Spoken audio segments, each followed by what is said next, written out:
Gravity Falls looked a lot different before appearing on your TV screens. Wendy looked not cool at all. Stan was so old that he should have been in a nursing home. Gideon was blonde and even a little taller compared to his tiny height in the show. And Suze didn't even exist, which is an unacceptable crime. There's a lot to unpack here, but let me give you some background on this whole thing.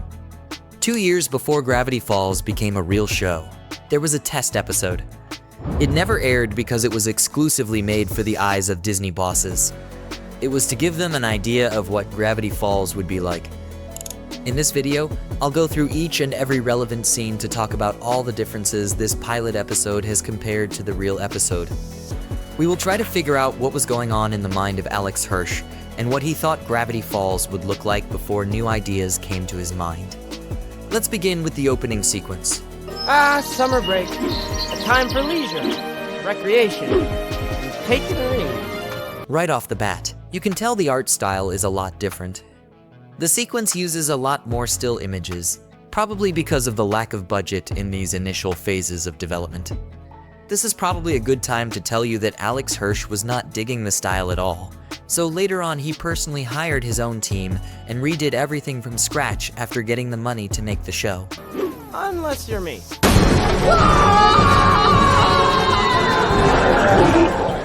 Here in the pilot, they are being chased by these shadowy figures. These are also gnomes, but in the original they were actually chased by one big gnome amalgamation instead of these individual creatures. It all began when our parents decided we could use some fresh air. They sent us up north to Gravity Falls, Oregon to stay with our great uncle Stan at his Museum of Mystery. Seems like the story of why Dipper and Mabel are at their great uncle's place is pretty much identical to the show. Since then, something unbelievable happens pretty much every day, like that fishing trip. But if you decide to nitpick, there are a few differences. Dipper here mentions that fishing trip. This was not in episode 1, and also it seems like this whole monster in a lake thing actually inspired episode 2 of the show. If you remember, episode 2 was called Legend of the Gobblewonker, and the monster in that episode didn't really look much like the one in the pilot. However, the concept is pretty much the same. And if I had to guess, this whole lake monster thing is inspired by the real-life Loch Ness monster. Or the whole telekinesis incident. The second seemingly small thing that's new here is the telekinesis incident, where Mabel is shown apparently lifting Stan and his couch with her mind. This is a pretty big deal. Can we assume that Alex Hirsch planned to give Mabel some sort of superpowers? Or maybe this could have been planned as a one-episode thing. Since we already know that Gideon actually had telekinesis himself in the earlier episodes, remember that one time when he used his amulet to levitate Dipper.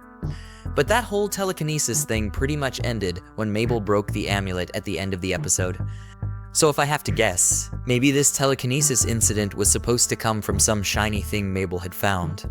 But later on the show, creator changed their mind and decided to give this power to Gideon instead.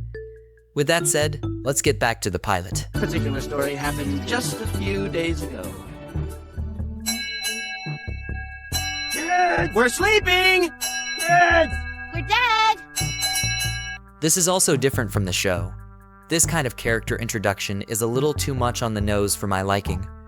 They're trying to show us that Dipper is into anything that's considered weird, while Mabel is into stereotypical girly stuff and is also in her boy crazy phase. Seems like Dipper's iconic pine tree hat is actually here from the get-go. If you remember, in the actual episode, Dipper gets his hat towards the closing scene. Right when they return home after dealing with gnomes and seeing they've been through a lot, Stan actually offers Dipper and Mabel to pick out one thing for free from the gift shop.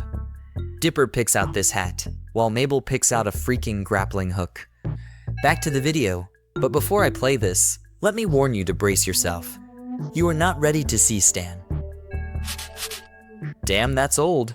Originally, Stan was supposed to be in his 80s, and thank God they later changed him to be in his 60s instead. I can't stress this enough. I hate Stan being this old. Ah, there they are, my favorite twins, Dylan and Rowena. Dipper. Mabel. I'm getting closer though. No, Yeah, I don't know why I think it's pretty much the opposite. That's a pretty funny joke, but thank the good Lord they decided to remove it from the actual episode.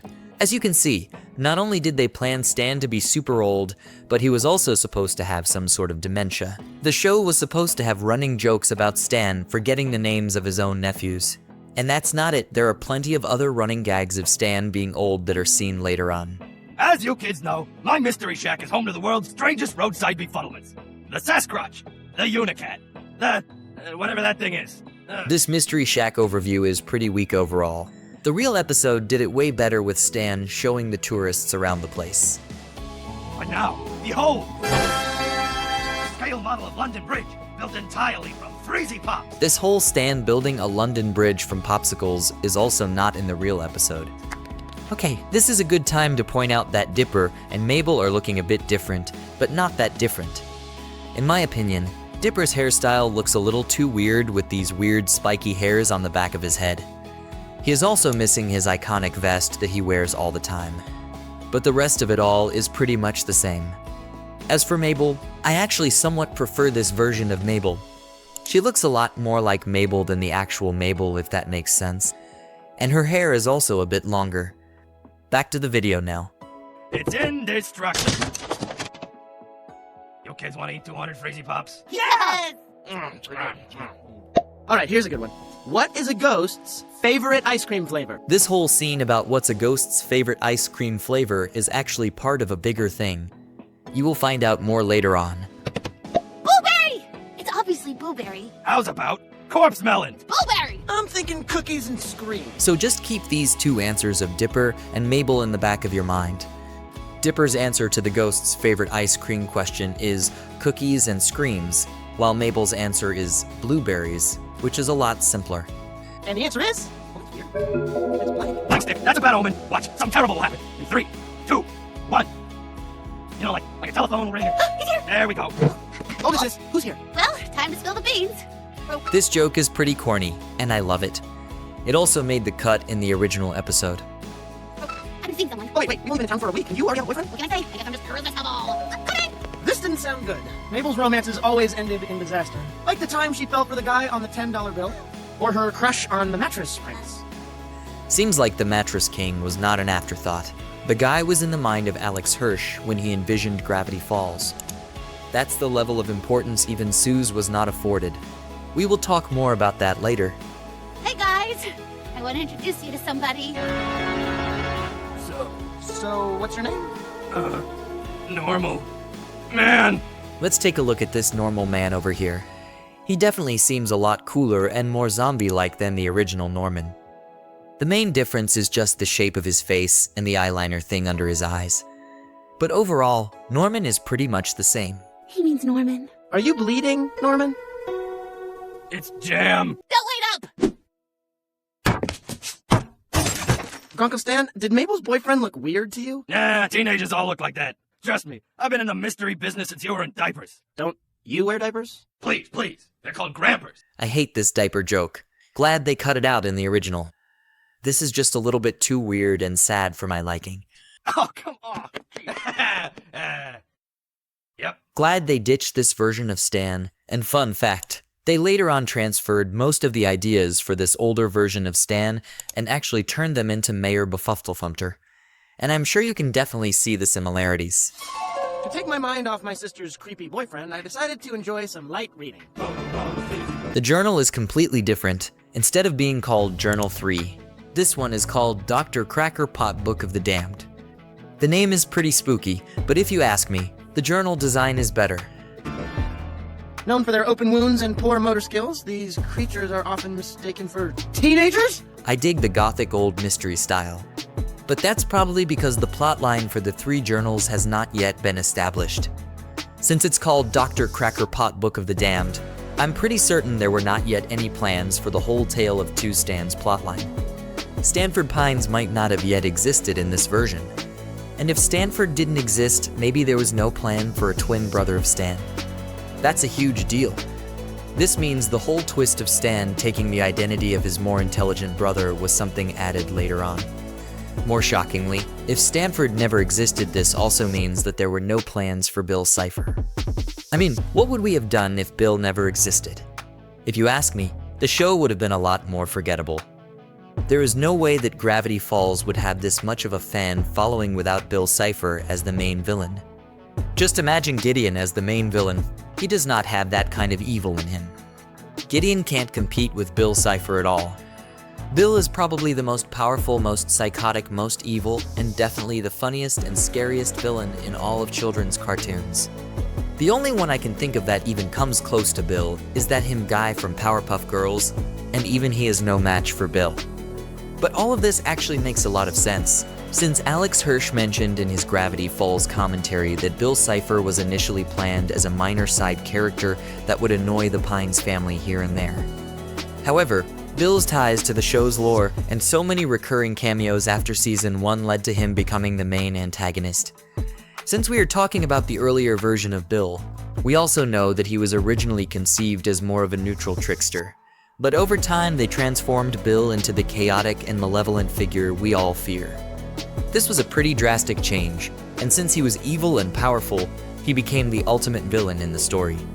And I can't say that I can even dream of a better villain for Gravity Falls than Bill. Beware the nefarious Zombie! One final thing about this journal. From the inside, it's giving me more medieval Gothic folklore vibes, which is completely different from the more scientific and academic vibe of Journal 3. I somewhat dig this style even more.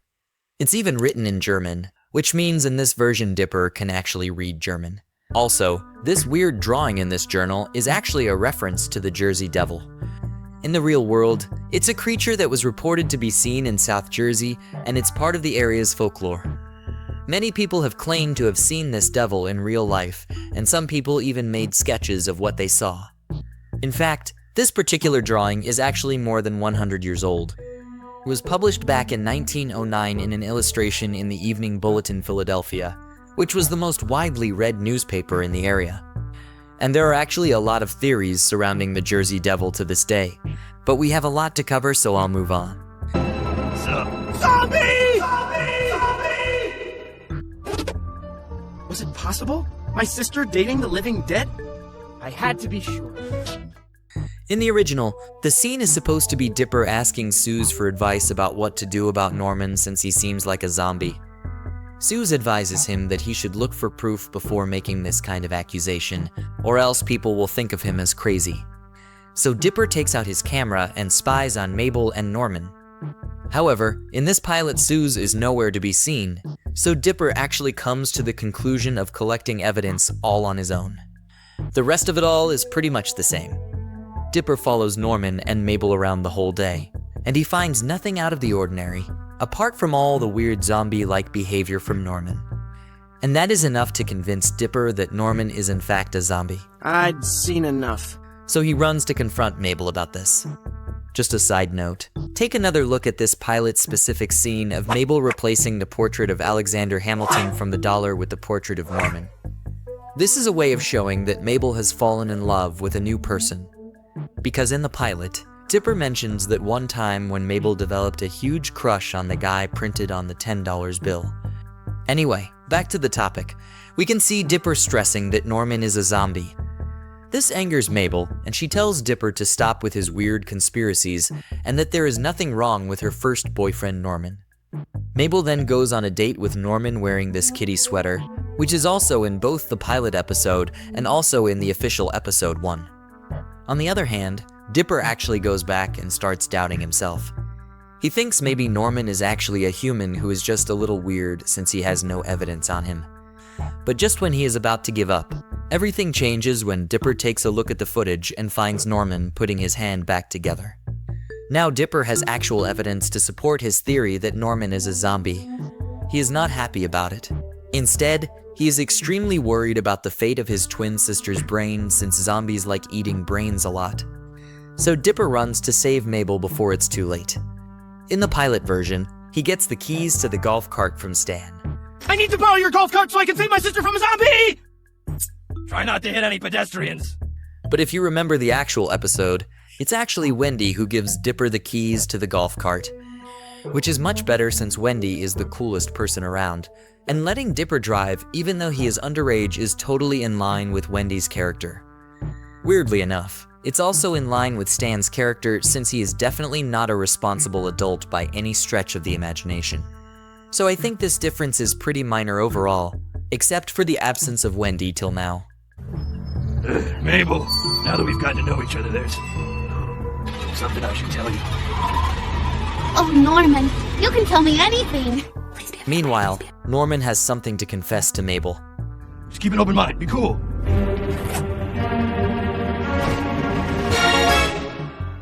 This "I'm actually a gnome" joke will forever be goated. Is this weird? Is this too weird? Do you need to sit down?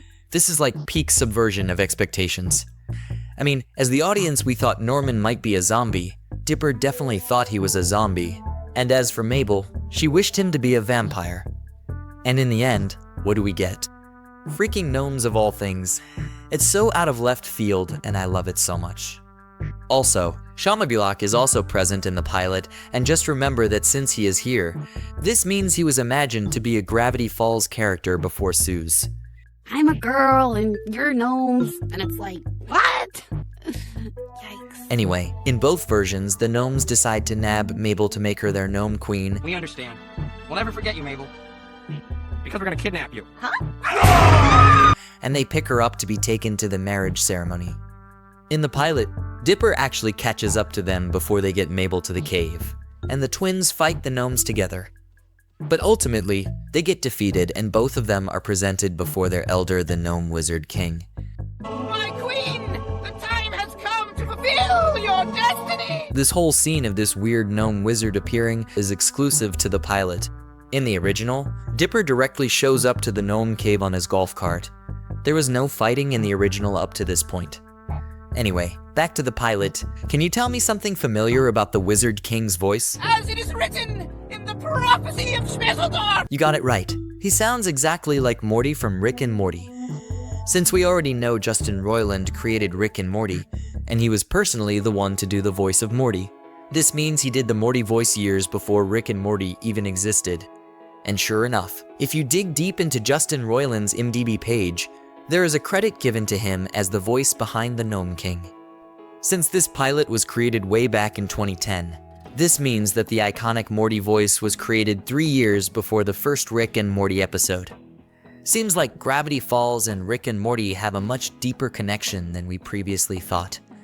Back to the pilot. It's written in the prophecy of Schmeseldorf! The Gnome King mentions something called the Prophecy of Schmeseldorf, and if they want to go free, they must answer this one riddle correctly. You must answer a riddle!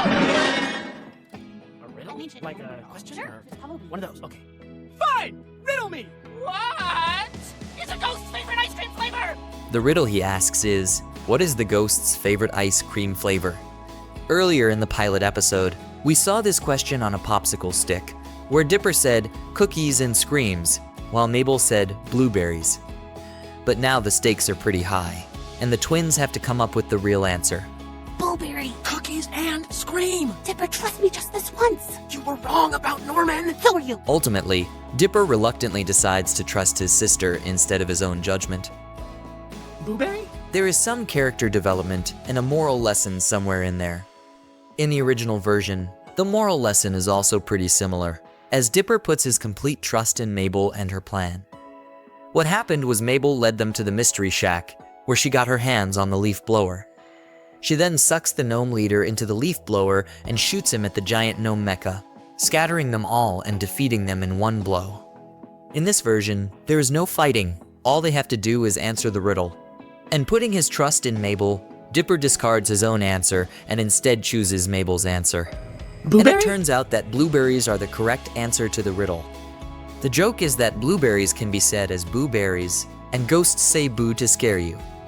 Anyway, giving the correct answer somehow defeats the gnomes and turns them all into stone, defeating them once and for all. These are some weird turns of events that totally don't make sense. I have to say, the scene from the original, where they have a whole fighting sequence with the giant, at least makes more sense than this. I get why this whole sequence of gnomes turning into stone, if you answer the riddle, was scraped.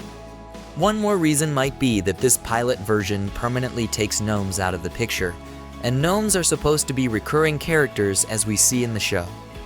I get why Alex Hirsch was so reluctant to release the pilot. When asked about the earlier version, he said it was a mess, and it would be like showing awkward photos from his high school prom. The only reason we got our hands on this pilot is because this pilot was a special treat only for the eyes of a few fans who won the cipher hunt after Gravity Falls ended. You could go to the mysteryofgravityfalls.com/pilot, and when you visit, you will be asked to put in the username and password. The username is returned backwards, and the password is to the past again 3. Then this page will appear. And if you click on this click here thing, you will be able to watch the pilot in whole. Either that or you can watch it on YouTube, but this way is more fun. With that said, the pilot episode comes to a close. Awkward sibling hug? Awkward sibling hug. Pat, pat. And I know you are still curious about the old versions of Wendy and Gideon, as they don't appear here. To answer that, we have to go to the next up in Gravity Falls section of the pilot, which was released pretty recently. To explain this, there was a compilation reel that played at the end of the pilot which showed the future scenes where Gravity Falls was heading. I'm sure you are already familiar with the concept. Basically, it's like when the show is being aired.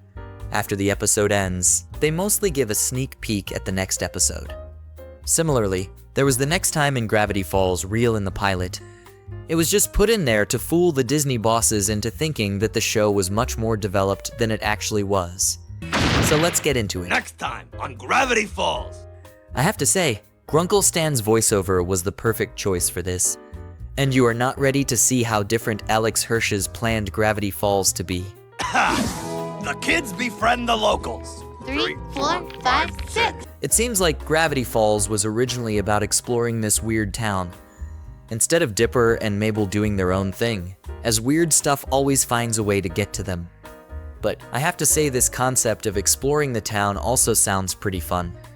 Let me know in the comments if you prefer this version more. Your wife is gonna be beautiful. Yes! One more thing. This rough-looking fellow is also in the original, but his tattoo went through some changes. It says stabs here, but in the original it was replaced with the word bats.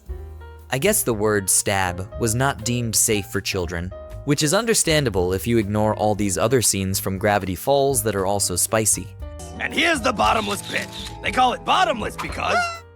I know we all remember the bottomless pit and the tourists, but what I'm curious about is that moose head in front of the Mystery Shack's entrance. It looks pretty awesome, and I'm kind of bitter that they removed it. And the kids begin to get wise. Mabel, listen to me. There's something weird going on in this town. The whole place is a giant riddle and we're in the middle of it! This whole place is a giant riddle, and we are in the middle of it. That's an absolute fire line that they should have included in the original intro. But I know why they removed it. I think it gave too much focus on the setting, more specifically exploring the setting instead of developing characters and their relationships to that setting. You will see what I mean later. By the way, if you missed it, I think this guy with a watch is supposed to be Blendin Blandin. The reason is simple. The guy has a watch and has the whole lost in time aesthetic going for him. I do kind of dig this version as it seems more vintage compared to the real Blendin Blandin, who is kind of too simple in terms of character design. These two are like polar opposites. One is from the past, and the other looks like a person from a far distant future. If you look at these 3 scenes, this further proves that Gravity Falls was supposed to be a more simple show in which the Pines family explores new mysteries in each episode. I know that's kind of what they do in the original, but this is different. Here we have the Gideon cameo. He is blonde and totally looks like a mafia linchpin in the pilot, which is pretty different than his sleazy conman type guy character in the final version. To complete the mafia look, there are these mafia thugs standing watch behind him, and right next to them is this nice-looking gentleman who was supposed to be his dad, Bud Gleeful. Bud seems less chill than the original and much more meaner. This switch from mean-looking bad guys to nice-looking bad guys is pretty cool. I guess the thought here was that the real villains are those who seem harmless from the outside, but have a much darker side to them. Like this guy is not the little old Gideon with his family. They look really sinister from the get-go. If you still like this version, let me remind you that Gideon is also missing his iconic huge, puffed-up white hair, which makes this version inferior pretty definitively in my book.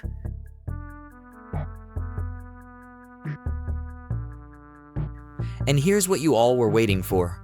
She is supposed to be Wendy. We know that because she blushes pretty hard when she touches Dipper's hands, and Dipper almost seems weirded out about this. I have to say it, this version of Wendy is absolutely cursed. We were supposed to get this happy-go-lucky hippie version of Wendy, rather than the superior chill version. I say hippie because of the acoustic guitar in the background and her dressing. I think she was supposed to be sweet old country belle who was more excited to engage with Dipper. I mean, we are splitting hairs here, but you can see she's excited to play pretend with Dipper on the Ouija board. And from the way they are acting, it seems like she was the one who fell for Dipper and not the other way around, which makes it profoundly creepy.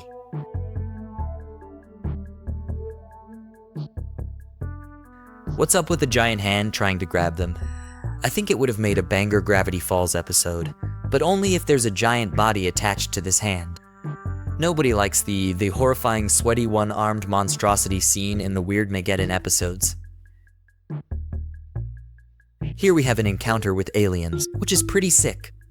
I guess in this version, the final thing that connects all the Gravity Falls mysteries was supposed to be the classic cop-out that the aliens were behind it.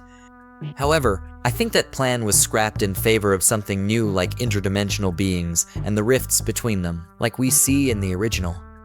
The evidence for this that connects it to the original is that we actually saw skeletons in Season 2, as there were these ancient alien races that existed in Gravity Falls universe.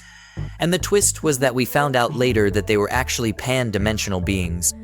It almost seems like making them just plain old aliens was a bit too simple for the taste of Alex Hirsch. As twins, have you ever felt a psychic connection? We practically finish each other's... Sandwiches? And to top it all off, we also have a reference to the classic horror movie called The Shining. The young people among the audience might not recognize this movie, but they may recognize it from this popular meme template. The twin girls in that already iconic movie were very memorable, and it seems like Gravity Falls was going to be among the dozens of TV shows that made references to these twin girls. We practically finish each other's... Sandwiches? We've reached the end, and as parting words, I have to say that this version of Gravity Falls might have looked somewhat similar, but on a deeper level, it could have been a disaster if it hadn't been changed as much as it did. What I mean by that is that this pilot didn't show any well thought out side characters. Like, I know they were there, but I think there wasn't much plan to develop them further. They were more supposed to be like props to interact with, each with their weird gags. It was not about fully fleshing out the interpersonal struggles and the many stories of these characters. Look at Stan, for example. He was just some old guy who forgets things and doesn't even remember the names of his grand nibblings. He's just a vehicle to land some jokes. I much prefer their approach in the final version, where they take time to fully flesh out the side characters. Even Pacifica gets a couple of episodes relating to her family's past. More specifically, her coming to terms with the realities of what her family did to build their wealth and how they treated the labor. I'm talking about the storyline of the episode Northwest Mansion Mystery, when Pacifica asks Dipper to help with their ghost problem. Dipper reluctantly agrees because his sister Mabel wants to use this chance to attend the rich people's fancy party at the mansion. Long story short, Dipper finds a way to trap the ghost in a silver mirror. But later on, the ghost tells him about his story about how Pacifica's family betrayed him 150 years ago. Her rich family asked the town people to help build their mansion, and in return, they promised to throw a huge party there for the whole town. But when the mansion was built, they did hold a party, but only for the elites, and they never allowed the town people in. The guy cursed them before dying in a natural disaster, that if they didn't allow the town people in the party, he would return for revenge. Dipper confronts their family about it, saying they could have easily dispelled the curse by letting the townspeople in. But Pacifica's father refuses, even after a ghost attacks them. He still won't allow the common folk to mingle with the rich folk. Feeling guilty, Pacifica decides to take matters into her own hands. She opens the main gate, defying her father's wishes for the first time and doing something good, and finally breaking the curse. I told this whole story to illustrate a point about the series. We all know the exciting part of the episode is the existence of ghosts and a cursed mansion. It's a fantastic premise. But what really makes it work is that the focus is on the characters and their personal journeys, not just the spooky stuff. One of the most common mistakes TV shows make is focusing too much on setting gags and gimmicks rather than telling a genuinely good story. Some scenes from the pilot come dangerously close to turning Gravity Falls into something like a bad version of Scooby-Doo, where each episode feels like it stands completely alone, with little connection to the others. But Gravity Falls never fell into that trap. It's a show that balances its mysteries with character development. And let's not forget, this whole show was basically saved by Bill Cipher. What a fantastic main villain he turned out to be. Not just because of his one-of-a-kind design and personality, but also because of the sheer level of threat he posed with his infinite power. I honestly don't think there's anyone in the entire Disney cartoon universe who can top Bill when it comes to pure villainy. The guy's a masterpiece. And with that, we're almost done. But before I say goodbye and see you again, let me rant for a moment about how Suze wasn't originally planned, and how that's basically a crime against humanity. Suze is like the glue that holds everything together. He's the heart of Gravity Falls, the #1 employee, and without his wisdom, the whole town would be completely lost. Whoever gets the credit for imagining Suze as a character deserves all the praise and appreciation in the world. So yeah, thank you for Suze. Anyway, that's all for today. I'm sure I missed some differences, so feel free to point them out in the comments below. And I'll see you next time with another video.